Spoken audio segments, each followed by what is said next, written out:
Okay, so picking up after talking a little bit about animating, I am going to talk a little bit about how to use and make a NoOp node. So I'm not going to go even remotely into what a NoOp node can do, because NoOp nodes are pretty darn powerful, but they're a really cool tool that gets underutilized. So if you tab and type in NoOp, I think it stands for no operation. I forget, but NoOp, it's a NoOp node.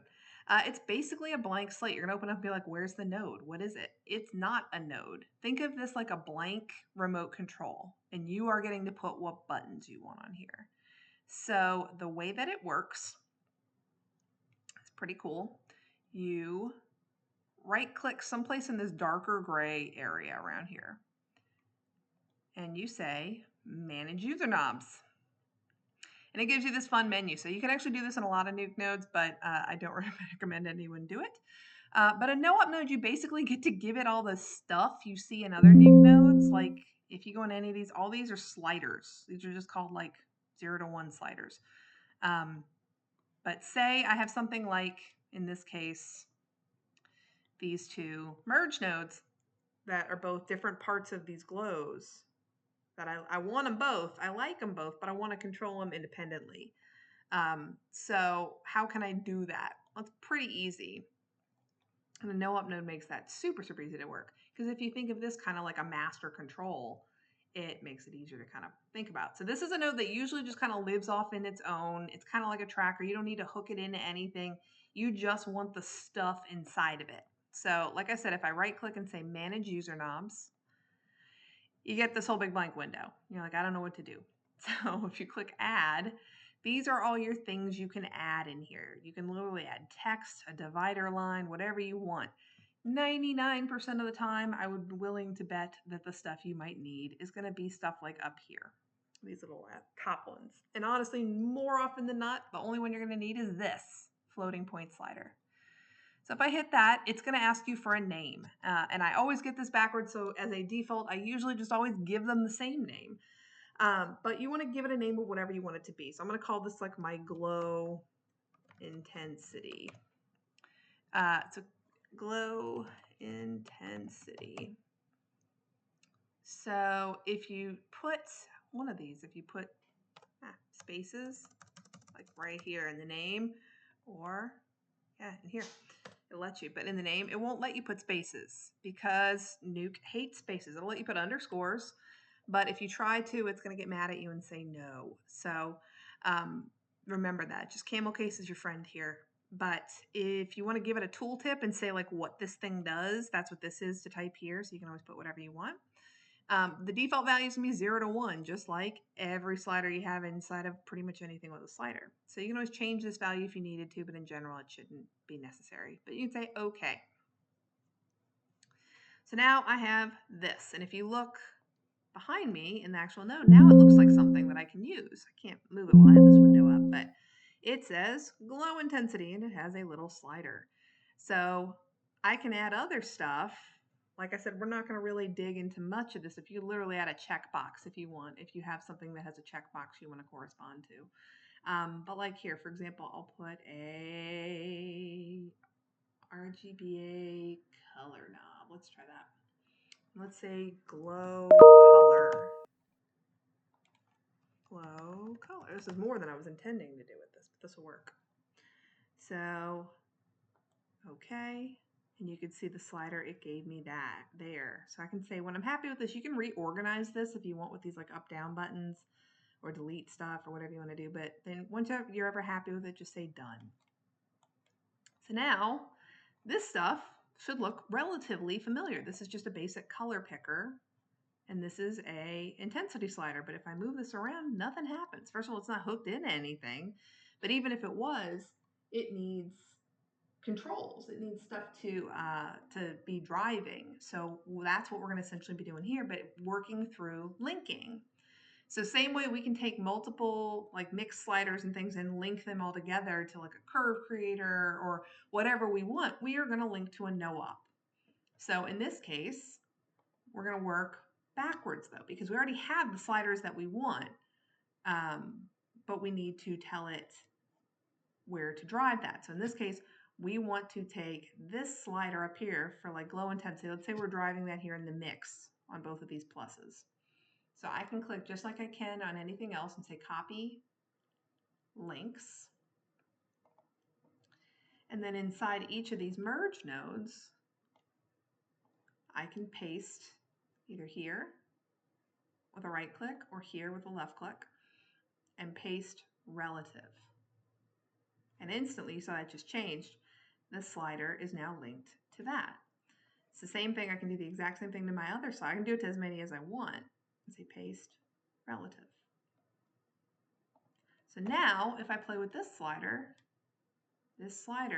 is controlling both of those things whenever I want without having to set keys or animation. You can animate this if you'd like, but it's a slider that just lets you control this. Same way I can control something like this with the color. So I can say copy links.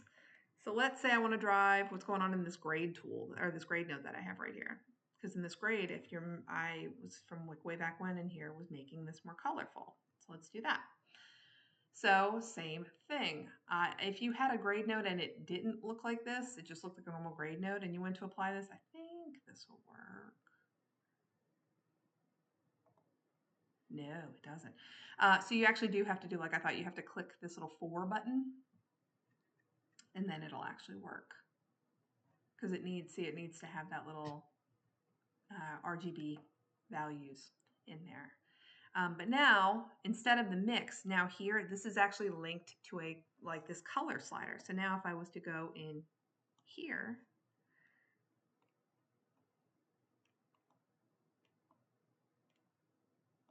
oh, actually, I don't think it caught the link. Let's try. There. Yeah, it just didn't catch on. So now you can see this little blue that's happening over here. So now I can control the color, which is pretty cool. Let's see if I can get it like super bright so you can really see it. But now I can control this color. And I'm driving now from this one tool. I can drive both the color and the intensity.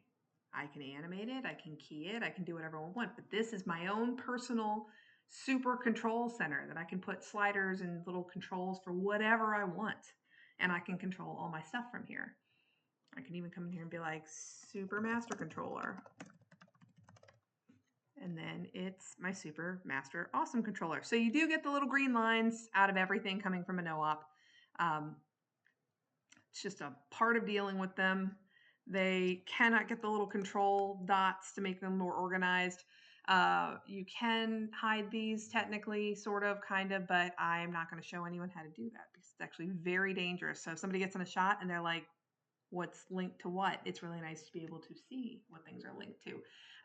Same thing, like kind of like when you animate stuff, how you get like this little like red A that happens above your nodes. You get this little E down here, that little green E, and that's basically saying these are expression together. But it's just think of it in terms of like a little, it's linked button. So it's a little hard to tell, but if you're ever like zoomed out, you can see the little green dots.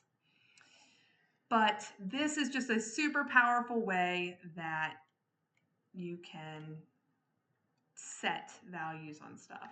So like if I wanted, I can come in here and set a key, and I could go to my last frame and make another key, like in a totally different color. And then the same way I could set the intensity. So I could basically then at this point animate everything that I want from this one slider, like from this one control. So now if I was to play this, it's going to look a little weird, but the lighting now fades up as the colors changes color. So it's pretty cool. So a NoOp node is not something we're going to have to use all the time, but it is a super powerful tool if you're comfortable with it. It seems super overwhelming. Like I know the first time I ever used it, I was like, I'm never going to understand this tool. There's way too many things I can put in here, and I don't understand it.